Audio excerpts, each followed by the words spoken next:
Thank you to our father patrons, Strawbones and Aaron. So I was doing as I do, just thinking about Fourknightsoftheapocalypse, the Apocalypse, and I was going over characters we had seen already. Characters who had come back, and I was like, oh yeah, we got Meliodas, we got Elizabeth, we got a whiff, we know he's still around, apparently. We know Bon and Elaine are still around, we've heard about them. We got to see Gother, we got to see a whole bunch of the original cast, it's great. Dreyfus, Henriksen, Go Thunder, Hauser, the works. However, I was sitting back, and I was thinking about the fact that, the closest thing we've gotten to even a whiff of a mention of King and Diane was Dolores. And not in the fact that she mentioned King or Diane. No. Just that she's Dolores, a piece of Diane's backstory. And obviously, with the four knights being established as who they are, Lancelot, Tristan, Percival, and Gawain, that leaves out a distinct pair from the original series that would expectedly have kids, because, that's what they were mentioning in the original series. However, then I sort of thought back to a time where I was responding to a bunch of comments, and I specifically remember someone mentioning, well, since giants, they take a minute. They take a minute and a half to do anything, such as grow up, or even, age at all, because remember, a whole 100 years passed and Diane didn't change in the slightest. And notably, both fairies and giants, for the most part, are practically immortal. We have never actually heard of a giant or a fairy dying from old age. They just don't.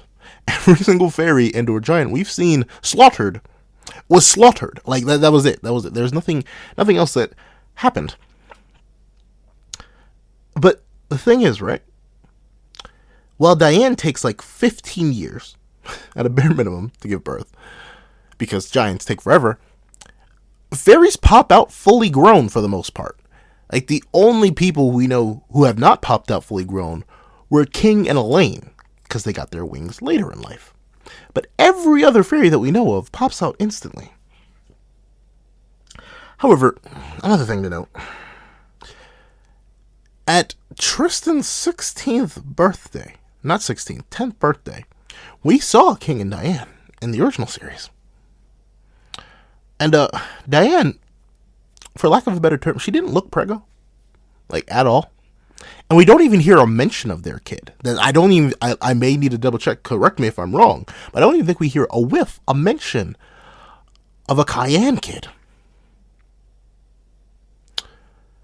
So, the horror has dawned upon me that it is extremely likely that either A, King and Diane just haven't had a kid yet, and considering the fact that,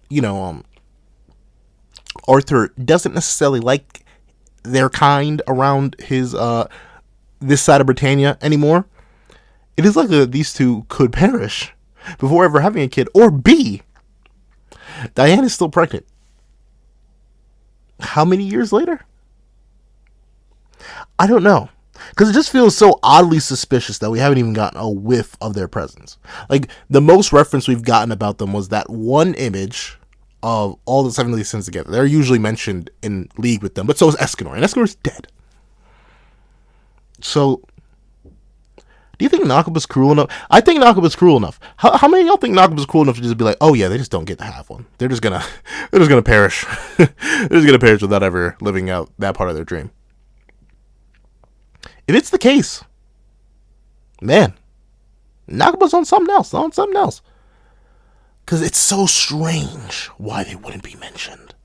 We've seen giants, we've seen fairies, but we haven't gotten a whiff of the king and or queen. Alright, who gonna put money on it? Because it ain't gonna be me.